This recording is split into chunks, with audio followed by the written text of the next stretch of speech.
Hello, and welcome back to another Chris McPherson Show Daily Dose. And the motorsport is starting to be just around the corner, pardon the pun. Most of the F1 teams have dropped their liveries, and we are here to unpack them as we are on the doorstep of the first official testing. Of course, when we talk F1, we can only welcome back one man. He's had a nice little off-season hiatus as he gets set for the expanded grid of 2026. He is JR Carter. JR, good to have you back on the show. Good to be back, Chris. It's been quite some time. I was sort of planning on getting an old man filter just to see how much time had passed, but look, I've got a bit of that going on anyway, so here we are. I was going to say, if we aged you too much, I would have thought you'd just been watching clips of Lando Norris driving, or maybe Lance Stroll. But as I said, we're going to get into the liveries, but of course, if everyone wants to stay up to date with us, they can catch this show regularly appearing. We're going to be into the F1 throughout the season. Plenty more sport as well. Best way to do that, hit subscribe down below. Hit that bell notification button. That'll give you a notification every time we drop an episode. And, of course, follow us along on our social media channels at The Chris Mack Show, is where you can find us on your favourite social media platforms. JR, there's certainly been plenty of variety. There's lots of people talking already. These liveries have dropped over the last month or so. How about we start with our friends at Williams? They've gone with a reasonably lean into their traditional colour scheme, I think it's fair to say. They have. It's arguable that it's almost identical to last season. The major difference being the Barkley sponsorship, so they got a bit of light blue on the side pods. They still got that whole Duracell thing going, which I think is actually a good look. It's just a fun sort of thing to have. The big thing with Williams this season, though, is that they missed the shakedown test. They did not participate in any way, shape, or form because their car wasn't ready. They've got 2 days, based on when we're recording, to have a car ready to go. Yeah, that was an interesting one. They had the whole off season. Other teams had, whole new people coming in. Some teams had whole new cars to build and get ready. But these guys, there was a few jokes made about the fact that they ran out of time not only to build their new car and have it ready for the shakedown, but they might have just copied their homework from last year. But there's something about it. It's nice and classy. The blue with the black trim, the little bit of Duracell there at the top I like as well. And then, as you said, the light blue and the silver of Barclays and Komatsu on the pods. It seems to work. Atlassian on the back wing. It all sticks together. And, as they say, if it ain't broke, don't fix it. That's right. The car's been a good looking car for a number of years now. They've had their best season in so long last season, with Carlos and Alex Albon sort of just coming together and really making that car work. Hopefully this week, this extra week or so that they've had to sort of get their car ready has been very valuable to them. And hopefully we can see them sort of improve on that. Yeah, well, we will see what they can deliver from there. Hopefully they turn up for testing. We move on to the Alpine car. And, look, I think it's fair to say last season is a season to forget for Alpine. They had an absolutely shocking season. That's karma for sacking an Aussie. But anyway, we talked about that plenty last year. Jack Doohan will be back as a test driver this year, which we can probably touch on later. But for Alpine, again, very much the same in terms of the colour code and the way they've gone. It's the blue and pink combo. Slight changes in some tonality and different things, but it's pretty similar. And Pierre Gasly and Franco Colapinto will hope that the similarity of the car doesn't mean the similarity of the performance from livery to delivery. That's right. Although there is a significant difference in that car this year, in that for the first time ever, that Alpine/Renault is running on a Mercedes engine. Yeah, that will be a big change for them. Again, obviously livery only is the polishing of the outside of the proverbial, well, in this case, turd's probably a fair word. Yeah. But how do you think that Mercedes change is going to impact Alpine? Are we going to see a more competitive vehicle from them? And is that going to be capitalised on by both Pierre Gasly and Franco Colapinto, or maybe just one of them? Well, look, based on what we've seen out of the Mercedes sort of engine during the shakedown test, and just around, information is incredibly limited. Nothing officially came out in regards to that test, but the Mercedes engine seems to be the benchmark. So I would imagine with them having a power unit that's already really good is going to be a massive difference to them just having the worst power unit on the field. Yeah, well, it's got to be an improvement. It's a low bar to start from, but we will see what they can do and whether or not they can actually drive an improved car. Speaking of people that need some improvement, one of the icons of F1, Ferrari, surprisingly have gone with a red car, JR, but the controversy abates around the fact that it's not red enough. That's what I was just about to hit on there. Again, there's a HP logo on a massive fin that's white. I know that HP are like their major sponsor at the moment, along with Shell, but just shrink it down. Like it doesn't fit the car. Yeah, it's an interesting piece. I did hear a really good suggestion that I actually quite liked here. Now, Ferrari and F1 are an iconic combination, as are Ferrari and Italy. A little bit of green piping to replace the red piping could have converted this to a homage to the Italians and the Italian flag. And I think it might have actually worked and taken away from it. But at the moment, it's white and blue, which they're two colours that are about as far from Ferrari as I've ever seen. And if anything, like it like once you add in the white, blue, and the red of the Ferrari, you're instantly getting into surrender territory, which is what Ferrari did last season. Like hang on, they're Italian, not French. That they still surrendered. They certainly did. Yes, it was interesting to say the least last season. It was disappointing. It was underwhelming, but a review of the regulations, a change in the cars, maybe that's the trigger for Maranello. They've got the drivers to perform. If they can get the car to match them, they'll be competitive. That's right. I think we have a timeline in terms of like if that car's not competitive by X round, which is probably going to be like round 10 or 12 this season, I don't think we see Lewis Hamilton in another season. Well, only time will tell. We'll see where he ends up, whether he decides to hang up the racing wheel or head on to a different pasture in 2027. But yes, I would be quite surprised if we saw him in the Ferrari red for another season. As good as it looks fashionably on him, everything looks good when you're Lewis Hamilton, though. Moving on, we talk Mercedes. And there's a lot of talk, a lot of buzz around the paddock about Mercedes. Last time the regulations changed, Mercedes all of a sudden were the big leapfrog and performing team. Is it going to be the same? What are your takeaways here? For me, I love this just a little yellow touch right at the top of this car. It's the black, it's the silver, that aqua trim around the Petronas. And they've just got that little bit of yellow up the top above the Microsoft logo that just stands out. Well, that yellow actually has been present in every second car for all the teams. That's actually their teammate indicator. So, like example would be like Lewis holds that yellow sort of thing like that goes on the camera pod. But yeah, like it does look good. Like it looks very similar to the previous Mercedes cars, but it's got that bit of striping on the side. Like it is a good looking car at the moment. It is a good looking car. I was more referencing the yellow works with their colours a bit better than some of the cars. It stands out like the proverbial dog's ball. Right. Yeah, sorry, that I is couldn't very clear true. it there. Yes. But yes, it is a very nice looking car. I like sort of the almost fern fins, looking at what's down there on those side pods. I think it's a well put together car. The sponsors work well, unlike our friends at Ferrari where they've gone and pulled ranks. So again, a really impressive car. But again, what can George Russell and Kimi Antonelli do with it? It's going to be interesting to see what they can throw down in this first lot of testing. I think that's where we're going to start to really get some ideas about more on these cars as opposed to the shakedown. Yeah, so like the 2 3-day tests that are going to be back to back really are going to sort of tell a story. And like everything coming out of Mercedes at the moment is that engine is performing better than any of the others.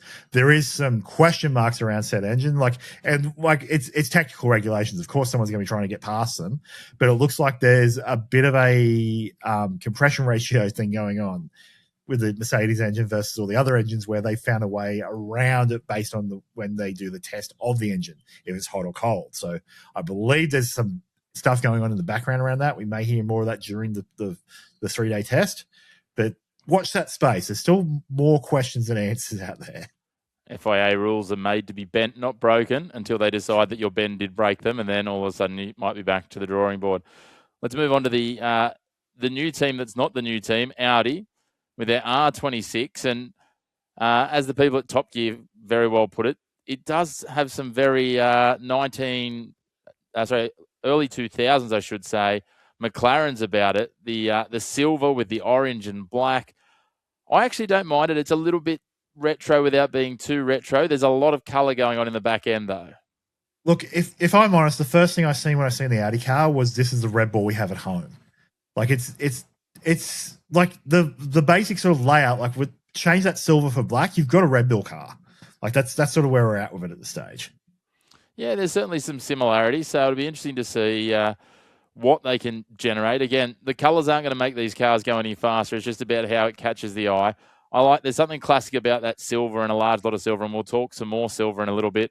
they're going to stand out with that flare of orange at the back of the side pods and as well at the intake at the front. So they're certainly going to stand out on the grid. And that's one thing that does frustrate me is when we get to the liveries and all of a sudden two of the cars, as much as you say they look similar in terms of the layout, the colours will be stand out enough that they will not be mixed up with the Red Bulls on the grid. That's very true. Next up, and this one for mine is one of the more classic racing liveries. I really enjoy this. It's fairly simple. White, red, some charcoal and black on there for trim. The Haas car, not reinvented, just classic, reasonably simple. The logos work. The branding all works. It all stays in the colour scheme. And it's potentially going to be a high point of the Haas car for this year. Look, that's right. So the Haas are still Haas. Like I don't think they're going to win a lot of races, but they're going to do. I think they're going to do better than what they have in previous years. Like they've got a really solid combination of drivers this year. The other thing is like you got to think about the last time any Toyota branding was on an F1 car and just how that didn't quite work out. But we got the Gazzo Racing sort of logo on the back of the Haas this year, rather than the actual Toyota logo, which I think was a good choice. Yes, well, Toyota and F1 are not exactly embroiled in a successful, branding partnership, as we'd say, going back to those 2000s we were just talking about when we referenced the Audi car. So interesting to see what they can deliver here. But, hey, maybe Toyota will make a grand return. We've got a number of brands making entries and returns this year that we haven't seen as much of in terms of success. But one that has had plenty of success since their introduction to motorsport is Red Bull. And the RB22... well, it's fairly Red Bull, isn't it? They've gone with the Red Bull colours, lots of blue, some red and some yellow from the Red Bull logo, but it works. Again, I'll stick back to that line I used before, JR. If it ain't broke, don't fix it. When I saw this, I went, does it blow my socks off? No. But does it work? Yes, it does. Look, I think you and I have got two very differently color-graded monitors at the moment because that car is actually the most different Red Bull car I think I've seen in a number of years.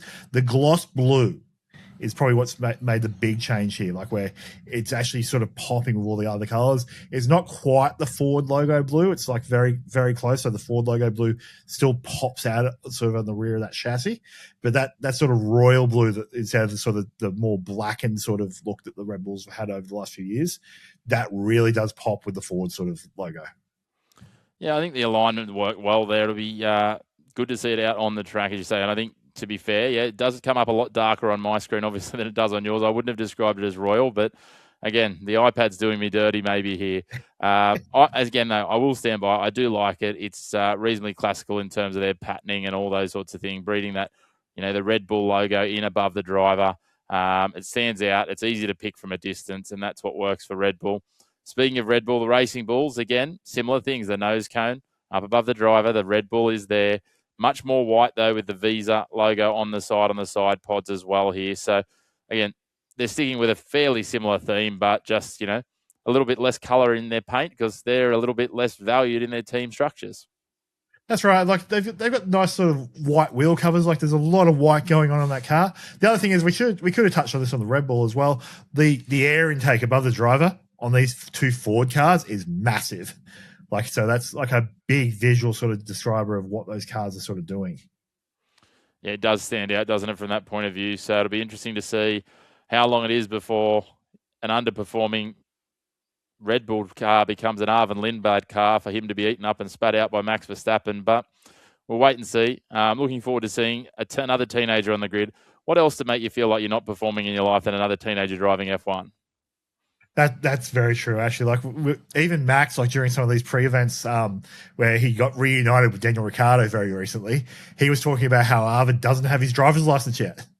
Max is actually the older side of the drivers on this grid now. It does feel like our conversation is coming full loop because I feel like we had this conversation only a year or two ago, JR. So people who can't drive on the road but can drive on an F1 track, well, it's an interesting world we live in. As we go to record tonight, there is still two cars to be unveiled, though, JR. But the last of which that we do need to talk about was the one that was unveiled today, which is the Cadillac car. And I know you've got some interesting thoughts on this because there is a significant departure from what we'll call F1 tradition in terms of this car. It looks nice. The shades of black and silver work really well together.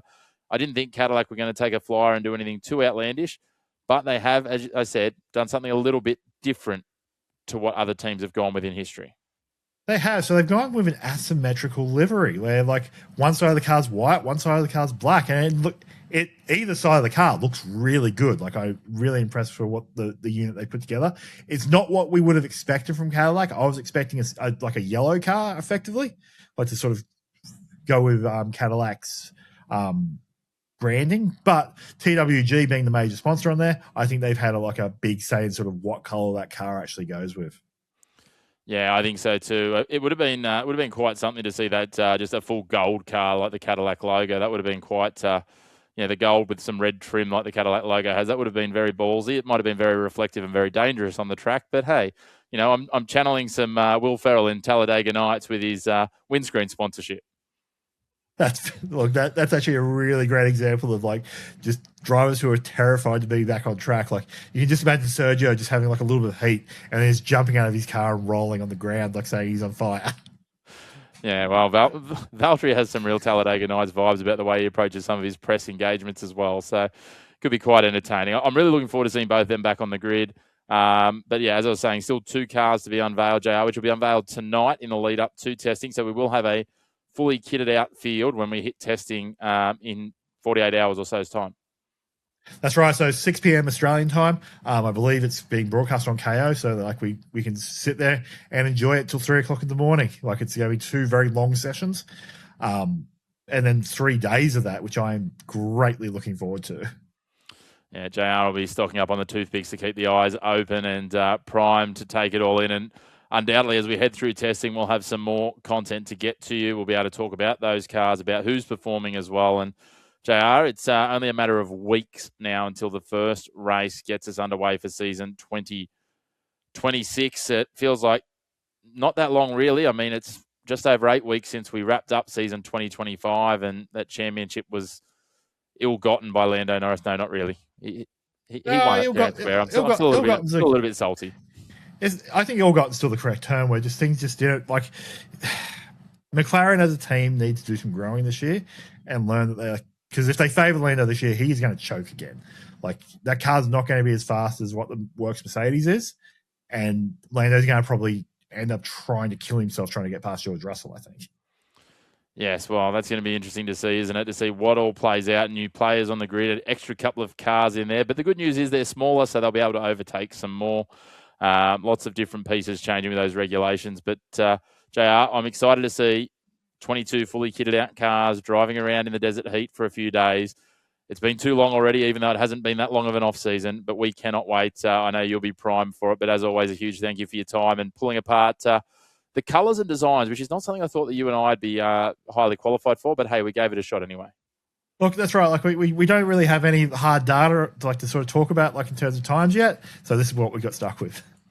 We certainly did, but we look forward. We'll hopefully have a couple of other guests for the Formula One this year as well, joining JR and myself for some different things throughout the season. We'll have plenty more content. Make sure to hit like on the video if you've enjoyed this. And even if you haven't enjoyed it, hit like anyway. Why not? It's not going to cost you anything.